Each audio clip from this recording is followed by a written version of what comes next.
ನಮ್ಮ ಚಾನೆಲ್ಗೆ like, share ಮತ್ತು ಸಬ್ಸ್ಕ್ರೈಬ್ ಮಾಡಿ. ನಮಸ್ಕಾರಗಳು.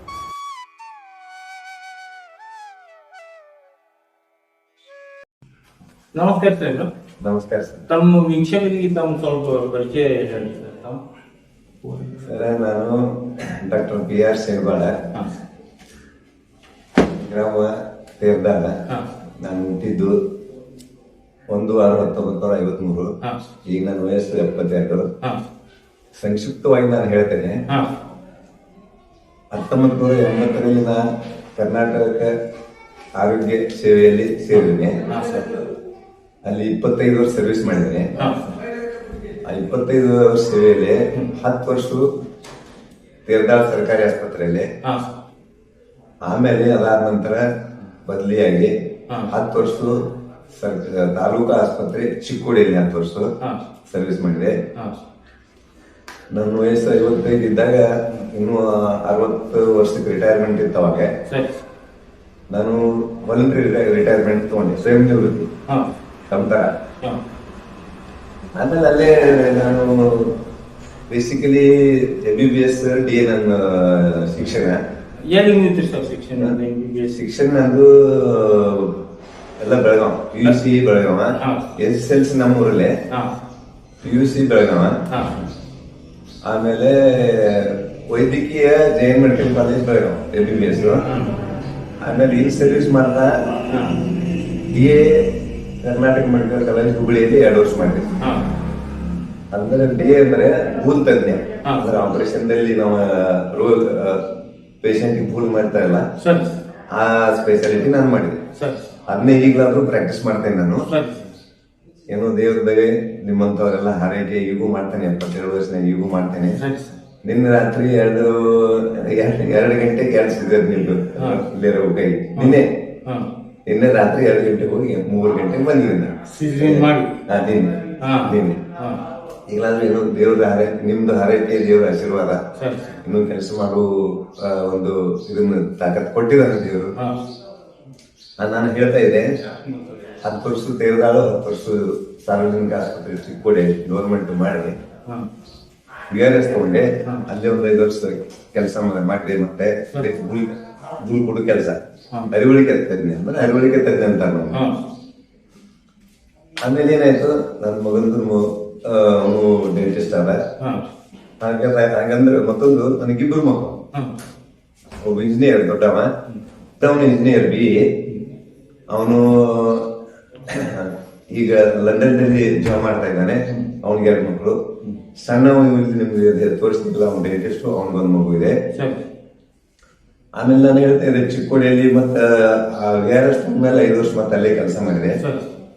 ಆಮೇಲೆ ಏನೋ ಒಂದು ಮನಸ್ಸಿನಲ್ಲಿ ಒಂದು ಭಾವನೆ ಬಂತು, ಏನೋ ಒಂದು ಸ್ವಲ್ಪ ಧರ್ಮಾರ್ಥ ಕೆಲಸ ಮಾಡೋಣಪ್ಪ. ಇಷ್ಟು ವರ್ಷ ಗೌರ್ಮೆಂಟ್ ಸರ್ವಿಸ್ ಮಾಡಿದೆ. ಎಷ್ಟು ವರ್ಷ ಮಾಡಿದ್ರಿ ಸರ್ ಗೌರ್ಮೆಂಟ್? 25 ವರ್ಷ ಮಾಡಿದ್ರಿ. 25 ವರ್ಷ. 25 ಅದೇ ಹೇಳ್ತಾರಲ್ಲ. ಮೊದಲು 4 ವರ್ಷ ಫಸ್ಟ್ ಸರ್ವಿಸ್ ಮಾಡಿದ್ದು ಹಿಪ್ಪರಿಗೆ ಅಂತ ಒಂದು ಗ್ರಾಮ ಇದೆ ಇಲ್ಲಿ ಜಮಖಂಡಿ ಹತ್ರ. ಜಮಖಂಡಿ ಹತ್ರ ಹಿಪ್ಪರಿಗೆ ಗ್ರಾಮ. ಅಲ್ಲಿ 4 ವರ್ಷ ಮಾಡಿದೆ. 1980. ಆಮೇಲೆ ತೀರ್ದಾಳದಲ್ಲಿ 10 ವರ್ಷ, ನಂತರ ಚಿಕ್ಕೋಡಿಯಲ್ಲಿ 10 ವರ್ಷ. ಆಮೇಲೆ ಏನಾಯ್ತು, ರಿಟೈರ್ಮೆಂಟ್ ತಗೊಂಡೆ. ರಿಟೈರ್ಮೆಂಟ್ ತಗೊಂಡ್ಮೇಲೆ ಏನೋ ಒಂದು ಭಾವನೆ ಬಂತು. ಯಾವ ಇಯರ್ ತಗೊಂಡ್ರಿ ಸರ್? 2005. ಏನೋ ಒಂದು ಭಾವನೆ ಬಂತು. ಏನೋ ಮತ್ತಷ್ಟು ಇನ್ನೊಂದು ಸ್ವಲ್ಪ ಧರ್ಮಾರ್ಥ ಏನಾದ್ರು ಕೆಲಸ ಮಾಡೋಣಪ್ಪ ಅಂತ ಹೇಳಿ ಅಲ್ಲಿ ನಮ್ಮ ಶ್ರವಣಬೆಳಗೊಳ, ನೀವು ಅದಕ್ಕೆ ಕೇಳಿರ್ಬೇಕು, ಪ್ರಸಿದ್ಧ ಕ್ಷೇತ್ರ. ಅಲ್ಲಿ ಒಂದು ಮಠದ ವತಿಯಿಂದ ಒಂದು ಗೌಂಟೇಶ್ ಮಕ್ಕಳ ಆಸ್ಪತ್ರೆ ಅಂತ ಒಂದು ಇದೆ. ಗೌಂಟೇಶ್ ಮಕ್ಕಳ ಆಸ್ಪತ್ರೆ ಅಲ್ಲಿ ಧರ್ಮಾರ್ಥ ಆಸ್ಪತ್ರೆ, ಅಲ್ಲಿ ಫ್ರೀ ನೋಡ್ತಾರೆ. ಅಲ್ಲಿ ಒಂದು 4 ವರ್ಷ ಸೇವೆ ಮಾಡಿದ್ರು. 4 ವರ್ಷ ಸೇವೆ ಮಾಡಿದ್ಮೇಲೆ ನಂತರ ಏನ್ ಮನಸ್ಸಿನಿಗೆ ಬಂತು, ಇನ್ನು ನಮ್ಮೂರಿಗೆ ಬಂದಲ್ಲಿ ಇಲ್ಲೇ ಧರ್ಮಾರ್ಥ ಸೇವೆ ಕಂಟಿನ್ಯೂ ಮಾಡ್ಬೋದು, ಮುಂದುವರ್ಸೋಣ ಅಂತ ಹೇಳಿ ನಮ್ಮ ಊರು ವಿಚಾರ ಬರ್ತಾವ. ಸೊ ಅವಾಗ 4 ವರ್ಷ ಮಾಡಿದ್ಮೇಲೆ ನಮ್ಮ ಊರ್ ಕಡೆ ಬಂದೆ. ಅದೇ ಟೈಮ್ಗೆ ಸೈಮಲ್ಟೇನಿಯಸ್ಲಿ ಕಾಕ್ತಾಳಿ ಅಂತೇಳಿ ಏನಂತೀರೋ ಕೋವಿಡ್ ಶುರು ಆಯ್ತು. ಕೋವಿಡ್ ಜಸ್ಟ್ ಶುರುವಾಗಿ ಇನ್ನೂ 1-2 ದಿವಸ ಆಗಿದ್ದಿಲ್ಲ. ನಮ್ಮ ಊರಿಗೆ ಬಂದ್ಬಿಟ್ಟು ಎಲ್ಲ ನಮ್ಮ ಸಾಮಾನ್ಯ ಬಂತು ಅದ್ರಲ್ಲಿ ಈಗ 5ನೇ ವರ್ಷದ ನಾ ಇಲ್ಲಿ ಬಂದದ್ದು. ಅವಾಗಿಂದ ಒಂದು ಸಣ್ಣದೊಂದು ಧರ್ಮಾರ್ಥ ದವಾಖಾನೆ ನಡೆಸ್ತಾ ಇದ್ದೇನೆ ಇಲ್ಲೇ ತೀರ್ಗಾಳ. ಈಗ ಇದು ಹೊಸ ಕಟ್ಟಿ ಈಗ ಒಂದು ವಾರ ಆಯ್ತು ನಾವು ಬಂದಿದೆ. ಇಲ್ಲಿ ಊರಿಗೆ ಮೊದಲು ಗುಮ್ಮಟಗಲ್ಲಿ ಅಂತಿದೆ, ಶಂಕರನ ಮಕ್ಕಳಿಗೆಲ್ಲ ಬರ್ತದೆ, ಅಲ್ಲಿ ಧರ್ಮಾರ್ಥ ದವಾಖಾನೆ ನಡೆಸ್ತಾ ಇದೆ. ಸೊ ಈಗ ಇಲ್ಲೇ ಒಂದು ಸಣ್ಣ ಚಿಕ್ಕದು ನೀವು ನೋಡ್ತಾ ಇದ್ದೀರಿ, 2 ರೂಮ್ ಮಾಡಿದ್ದೀನಿ. ಇಲ್ಲೇ ಈಗ ನಿಮಗೆ ಈಗ ನೀವು ಫ್ರೀ ಸರ್ವಿಸ್ ಕೊಡಕತ್ತ ನೀವು ಡೈಲಿ ಅಪ್ರಾಕ್ಸಿಮೇಟ್ ಅಂದಾಜು ಎಷ್ಟು ಪೇಷಂಟ್ ಬರ್ತಾರೆ? ಅರೌಂಡ್ 40 to 50 ಪೇಷಂಟ್ ಬರ್ತಾರೆ ಡೈಲಿ. ನೋಡಿ ವೀಕ್ಷಕ ಬಂದವ್ರಿ, ಸರ್ 24 ವರ್ಷ ಸರ್ವಿಸ್ ಮಾಡಿ, ಗೌರ್ಮೆಂಟ್ ಸರ್ವಿಸ್ ಮಾಡಿ, ಈಗ ತೀರ್ದಾರದಲ್ಲಿ ಬಂದು ಫ್ರೀ ಸರ್ವಿಸ್ ಕೊಡ್ತಾ ಇದ್ದಾರೆ. ಅಂದ್ರೆ ಬಡವರಿಗಾಗಿ, ಇದಕ್ಕಾಗಿ ಅವರು ಮನಸ್ಸಿನೊಳಗೆ ಬಂತಂತೆ ಧರ್ಮಾರ್ಥವಾಗಿ ಏನ್ರಿ ಮಾಡ್ಬೇಕಂತ. ಈಗ ಏಜ್ 72 ಅವರಿಗೆ. ಅದಕ್ಕೆ ಈಗ ಮನುಷ್ಯಕ್ಕೆ ಏನೋ ಮಾಡ್ಬೇಕಂತೇಳಿ ಫ್ರೀ ಸರ್ವಿಸ್ ಕೊಡ್ತಾ ಇದ್ದಾರೆ. ಯಾರೇ ಬಡವರು ಬರಲಿ, ಯಾರೇ ಬರಲಿ, ಯಾವ ಧರ್ಮ ಗಿರ್ಮ ಏನೂ ಮೇನಿಲ್ಲ, ಯಾರು ಬಡವರು ಬಂದ್ರು ಇಲ್ಲಿ ಫ್ರೀ ಸರ್ವಿಸ್ ಸಿಗುತ್ತದೆ ತೇರ್ದಾಳದಲ್ಲಿ. ಇವ್ರಿಗೆ ಮೊನ್ನೆ ಸನ್ಮಾನ ಮಾಡಬೇಕು ಅಂತ ಹೇಳಿ ಕೆಲವೊಂದು ಇದು ಬಂದಿದ್ದು. ನಮ್ಮ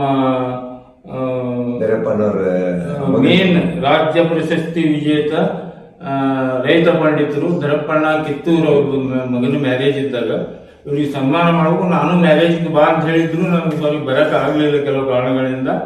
ಅವತ್ತೇ ಮಾಡಿಬಿಡೋರು. ಅದು ತಪ್ಪಿದ್ದಕ್ಕಾಗಿ ಇವತ್ತು ಮಾಡಬೇಕು ಅಂತ ತಿಳ್ಕೊಂಡು ತಲೆಗೆ ಬಂದು ನಾವು ಫೋನ್ ಹಚ್ಚಿದೆವು. ಫೋನ್ ಹಚ್ಚಿ ಇಲ್ಲಿ ಬಂದಿದ್ದೆವು. ಈಗ ಮಾತಾಡ್ಕೋತ ನಿಮ್ಗೆ ಇಲ್ಲಿ ಬಂದು ಕೂತಾರ. ತಮ್ಮ ಇದು ಹೇಳ್ರಿ, ಪರಿಚಯ ಹೇಳ್ರಿ ಸ್ವಲ್ಪ. ಪರಿಚಯ ಅಂದ್ರೆ ಏನು, ಅವ್ರ ಪರಿಚಯ ಹಾಗಿಲ್ಲ, ಇಡೀ ಕರ್ನಾಟಕ ರಾಜ್ಯಕ್ಕೆ ಪರಿಚಯ ಆದವರು. ಆದ್ರೂ ವೀಕ್ಷಕರಿಗೆ ಒಂದ್ಸಲ ನಾವು ಹೇಳಬೇಕಾಗುತ್ತ. ಸಾಹೇಬ್ರೆ ಹೇಳ್ರಿ ತಮ್ಮ ಪರಿಚಯ. ನನ್ನ ಹೆಸರು ದರಪ್ಪ ಪರಪ್ಪ ಕಿತ್ತೂರು ಅಂತೇಳಿ. ನಾನು ಒಬ್ಬ ಸಾವಯವ ಕೃಷಿಕ. 1991 ಇಸ್ವಿಯಿಂದ ನಾನು ಸಾವಯವ ಕೃಷಿಯನ್ನು ಮಾಡಾಕ್ತೇನೆ. ಸಾವಯವ ಕೃಷಿಕರು ಮತ್ತು ರೈತ ಪಂಡಿತರು ಅಂತ ಹೇಳ್ರಿ. ಕೃಷಿ ರಾಜ್ಯ ಮತ್ತು ರಾಷ್ಟ್ರ ಮಟ್ಟದಾಗ ನನ್ನ ಕರ್ನಾಟಕ ಸರ್ಕಾರ ಮತ್ತು ಕೇಂದ್ರ ಸರ್ಕಾರ ಗುರುತಿಸಿ ಮಾನ ಸನ್ಮಾನ ಮಾಡೈತಿ. ಆ ಒಂದು ಭೂಮಿ ತಾಯಿ ಸೇವೆ ಮಾಡಿದ್ರಿಂದ ನನಗೆ ಈ ಮಾನ ಸನ್ಮಾನ ಸಿಕ್ಕ ನನಗೆ ಬಹಳ ಖುಷಿ ಆಗೈತಿ. ಇನ್ನು ಅವರ ಸಾವಯವ ಕೃಷಿ ಬಗ್ಗೆ ಬಹಳ ಸ್ಟಡಿ ಮಾಡಬೇಕು ಅಂತ ಈಗ ಮಾಡೀನಿ. ಈಗ 1-2 ಎಪಿಸೋಡ್ ಇನ್ನೂ ಮಾಡಬೇಕಾಗಿದೆ, ಮಾಡ್ತೀನಿ ಅಂತ ಹೇಳಿನಿ. ಅವರು ಇದ್ರೊಳಗೆ ನಮ್ಮ ಇದ್ರೊಳಗೆ ಆಗಿಲ್ಲ, ತೀರ್ದಾಳ ದೂರ ಆಗ್ತದೆ ಅಂತ ತಿಳ್ಕೊಂಡು ಸ್ವಲ್ಪ ಪದೇ ಬರೋಕ್ಕಾಗಲ್ಲ. ಅದಕ್ಕೇನದ ಮಾಡ್ತೀನಿ ಇನ್ನು. ಈಗ ದರಪ್ಪಣ್ಣ ಅವ್ರು ಕಿತ್ತೂರವರೇ ಇವ್ರ ಮ್ಯಾರೇಜ್ಗಳಿಗೆ ಈ ಡಾಕ್ಟರ್ ಸಾಹೇಬರಿಗೆ ಸನ್ಮಾನ ಮಾಡ್ಬೇಕಂತ ಮಾಡಿದ್ರು. ಹೌದು ಸಾಹೇಬ್ರ? ಯಾಕಂದ್ರೆ ನಾವು ಕೃಷಿ ಸಾಧಕರನ್ನ ಗುರುತಿಸಿ ಮತ್ತು ಒಂದು ಸಮಾಜಕ್ಕೆ ಒಂದು ಒಳ್ಳೆ ಒಂದು ಸಂದೇಶ ಕೊಡ್ಬೇಕು ಮತ್ತು ಸಮಾಜಮುಖಿ ಕೆಲಸ ಮಾಡೋರನ್ನ ಒಂದು ಬರೀ ಮದುವೆ ಅಂದ್ರೆ ಎಲ್ಲರೂ ಮದುವೆ ಮಾಡಿ ಊಟ ಮಾಡಿ ಹೋಗ್ಬಿಡ್ತಾರ, ಅಕ್ಷತ ಹೋಗೋದು. ಹಂಗಾಗ್ಬಾರ್ದು. ಒಂದು ಯಾವುದೇ ಒಂದು ಸಾಮಾಜಿಕ ಸಂದೇಶ ಒಂದು ಮದುವೆ ಮುಖಾಂತರ ಅವತ್ತೆಲ್ಲ ಜನ ಕುಡಿತಾರ. ಬರೀ ಮದುವೆ ಊಟ ಮಾಡಿಕೊಂಡು ಅವತ್ತು ಕೆಲಸ ಹಂಗಾಗಬಾರ್ದು ಅಂತ ತಿಳ್ಕೊಂಡು ಒಂದು ಸನ್ಮಾನದ ಮುಖಾಂತರ ಒಂದು ಸಂದೇಶ ಕೊಡೋನು. ಸಿರಿಧಾನ್ಯಗಳ ಬಳಕೆ ಹೆಂಗ್ ಮಾಡ್ಬೇಕು, ಸಿರಿಧಾನ್ಯ ಬಳಕೆ ಮಾಡೋದ್ರಿಂದ ಯಾವ್ಯಾವ ರೋಗಗಳನ್ನು ತಡೆಗಟ್ಟಬಹುದು. ಬೇಸಿಗೆ ಆದ್ರೆ ಕಡಿಮೆ ನೀರಿನಾಗ ಯಾವ್ಯಾವ ಸಿರಿಧಾನ್ಯಗಳು ಬೆಳಿಬಹುದು. ಮೊದಲೆಲ್ಲ ಸಿರಿಧಾನ್ಯ ನಮ್ಮ ಪೂರ್ವಜ ಸಿರಿಧಾನ್ಯಗಳು ಬೆಳಿತಿದ್ರು. ಅವಾಗೆಲ್ಲ ಬಡವರು ಬೆಳೆ ಇತ್ತು. ಈಗ ಶ್ರೀಮಂತರ ಬೆಳೆಗಳು ಸಿರಿಧಾನ್ಯ ತಿನ್ನುವಂತ ವ್ಯವಸ್ಥೆ ಬಂದೈತಿ. ಅಂತ ನಿಟ್ಟಿನೊಳಗ ಆ ಸಿರಿಧಾನ್ಯಗಳ ಒಂದು ಅಲಂಕಾರ ಅಥವಾ ಒಂದು ರಂಗೋಲಿ ಈ ತರ ಒಂದು ಡೆಕೋರೇಷನ್ ಮಾಡಿ, ಅಂದ್ರೆ ಎಲ್ಲರೂ ಮದುವೆ ಮಾಡ್ತಾರೆ, ನಮ್ಮ ಒಂದು ಡಿಫ್ರೆಂಟ್ ಇಲ್ಲ ಅಂತೇಳಿ ನಾವು ಸಿರಿಧಾನ್ಯದ ಆಹಾರ ಧಾನ್ಯಗಳನ್ನ ಕೆಲವೊಂದು ರೈತ ಮಹಿಳೆಯರಿಗೆ ರೈತರಿಗೂ ನೀವು ಸನ್ಮಾನ ಮಾಡಿರಿ ಅವರು. ಹೌದು ಸರ್. ಅಂದ್ರೆ ನಾವು ಅದ್ರ ಈಗ ನಮ್ ಕೃಷಿ ನಿಂತದ್ದೆಲ್ಲ ಮಹಿಳೆಯರ ಮೇಲೆ. ಎಷ್ಟೋ ಜನ ಹೆಣ್ಮಕ್ಳು ತಮ್ಮ ಗಂಡ ತೀರ್ಕೊಂಡ್ರು ಕೂಡ ಬರ್ತಕ್ಕಂಥ ಆಸ್ತಿನ ತಗೊಂಡು ತಗೊಂಡು ಹೋಗ್ಬಿಡ್ತಾವ. ಇಲ್ಲಿ ಅತ್ತಿ ಮಾವ ಮತ್ತ ಅವ್ರ ಗತಿ ಏನಾಗತ್ತೆ ಅನ್ನೋದು ಯಾರು ವಿಚಾರ ಮಾಡಂಗಿಲ್ಲ. ಕೆಲವು ನಾವು ಗುರುತಿಸುವಂತ ರೈತ ಮಹಿಳೆಯರು ತಾವ ತಮ್ಮ ಗಂಡನ ಜಾಗದಾಗ ನಿಂತ ಮಕ್ಕಳ ಅತ್ತಿ ಮಾವ ಹೊಡ್ಕೊಂಡು ಸುಮಾರು 15ರಿಂದ 20 ಎಕರೆ ಕೃಷಿ ಟ್ರ್ಯಾಕ್ಟರ್ ಹೊಡೆದು ಎತ್ತುಗಳು ಅವ್ರ ಗಂಡ ಏನ್ ಮಾಡ್ತದ ಅದಕ್ಕೆ ಹೆಚ್ಚಿನ ಕೆಲಸ ಮಾಡಿ ಕೃಷಿ ಒಳಗೆ ಅತಿ ಒಳ್ಳೆ ಸಾಧನೆ ಮಾಡಿದಾರ ಅಂತ ಆಯ್ಕೆ ಮಾಡಿ ಅವತ್ತು ನಾವು ಸನ್ಮಾನ ಮಾಡಿದ್ವಿ. ಅವತ್ತು ಆಕ್ಚುಲಿ ನಾವು ಈ ಶ್ರೀನಿವಾಸ ಅವರಿಗೆ ನಾವು ಸನ್ಮಾನ ಮಾಡಬೇಕಿತ್ತು. ಅನಿವಾರ್ಯ ಕಾರಣದಿಂದ ಅವ್ರು ಬೇರೆ ಊರಿಗೆ ಹೋದ್ರು. ಆ ಒಂದು ನಿಟ್ಟಿನೊಳಗೆ ನಾವು ಅದನ್ನ ಇವತ್ತು ಆ ಕಾರ್ಯಕ್ರಮ ಅವರು ಅದಕ್ಕೆ ಕರೆಸಿದ್ವಿ ಸಾಹೇಬರಿಗೆ ಅಂತ ಹೇಳಿ. ಹೌದು ಸರ್, ಧನ್ಯವಾದಗಳು ಸರ್. Thank you sir.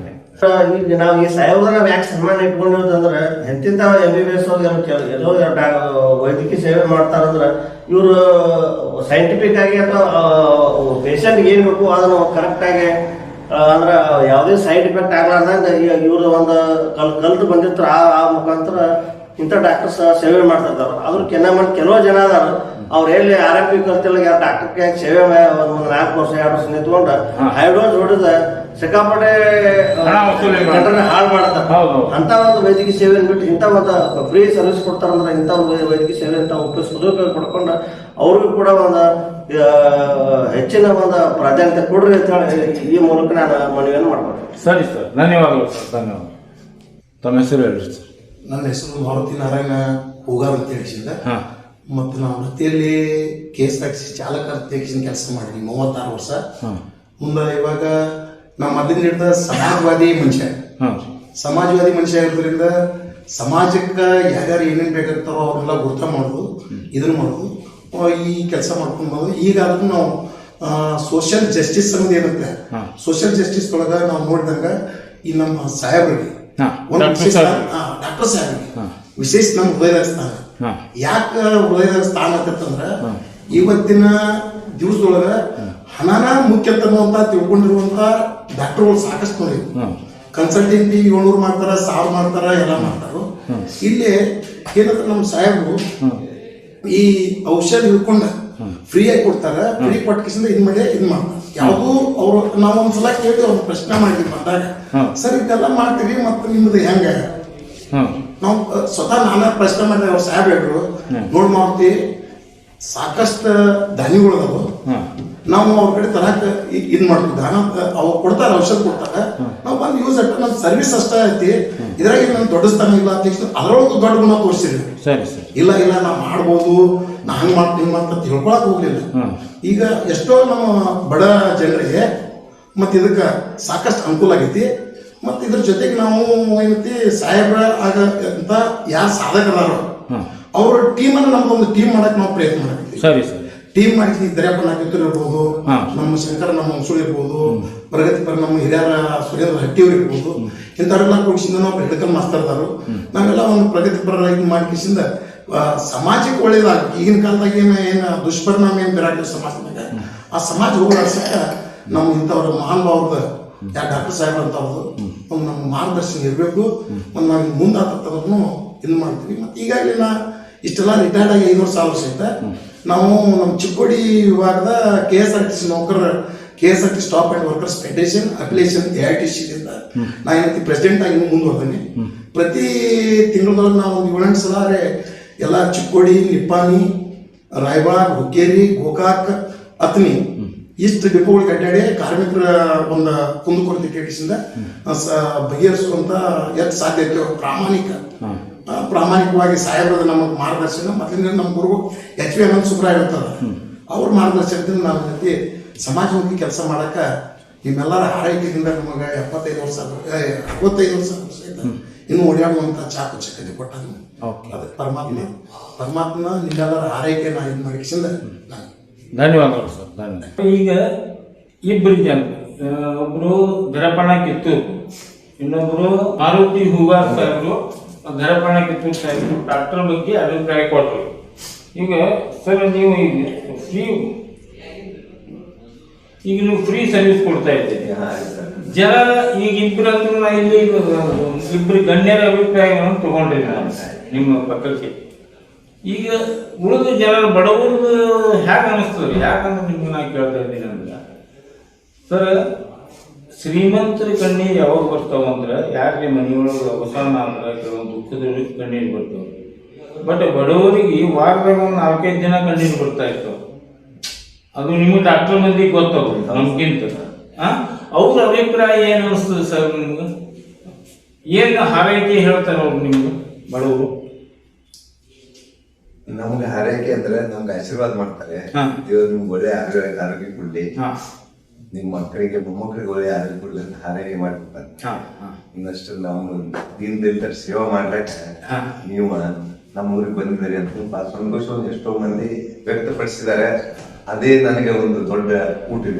ಯಾಕಂದ್ರೆ ನಿಮ್ಗೆ ನಾ ಈ ಮಾತು ಯಾಕೆ ಹೇಳೋದಕ್ಕಿಂತ ಸಾಹೇಬ್ರ, ನೀವು ಡಾಕ್ಟರ್ ಇದ್ದೀರಿ, ಈ ಮಾತು ನಿಮ್ಗೆ ನನಗಿಂತ ಹೆಚ್ಚು ಅರ್ಥ ಆಗುತ್ತೆ. ಈಗ ನಮ್ಮಲ್ಲಿ ಕೊರೋನಾ ಪೀರಿಯಡ್ ಬಂದು ಹೋಯ್ತು ಸಾಹೇಬ್ರೆ. ನಾ ಹೆಸರು ಹೇಳೋದಿಲ್ಲ, ನಮ್ಮ ಬಿಜಾಪುರ್ನಲ್ಲಿ ಒಬ್ಬೊಬ್ಬ ಡಾಕ್ಟರು ಕೋಟಿಗಟ್ಟಲೆ ಗಳಿಸ್ಯಾರ. ಒಬ್ಬ ಪೇಷಂಟ್ ಬಿಲ್ 10 ರಿಂದ 15 ಲಕ್ಷ ತನ 5-10-15 ಲಕ್ಷ ಬಿಲ್ ಮಾಡ್ಯಾರಿ. ಆ ಪೇಷಂಟ್ ಉಳಿದಿಲ್ಲ.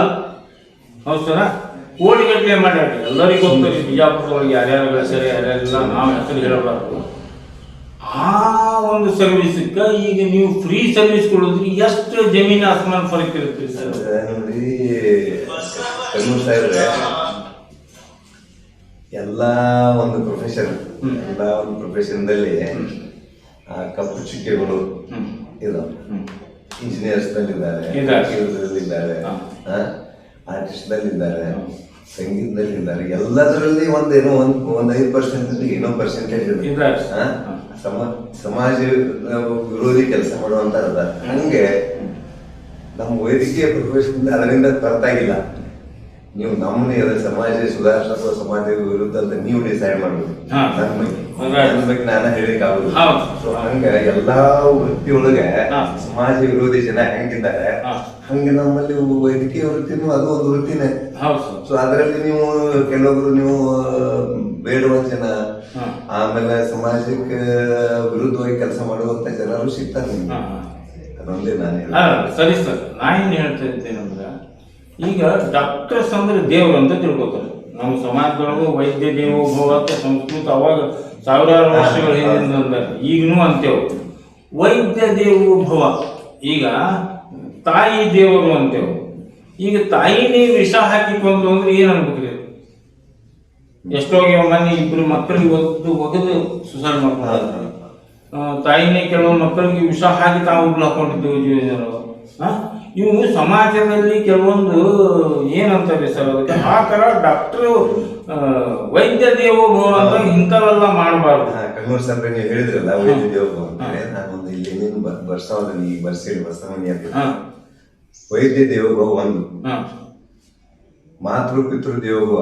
ದೇವರು ಯಾರಪ್ಪ? ಗುರು ದೇವೋಭವ. ಮಾತೃ ಪಿತೃ ಅವರು ವೈದ್ಯ ದೇವೋ, ಗುರು ದೇವೋಭವ, ಮಾತೃ ಪಿತೃ ದೇವೋಭವ.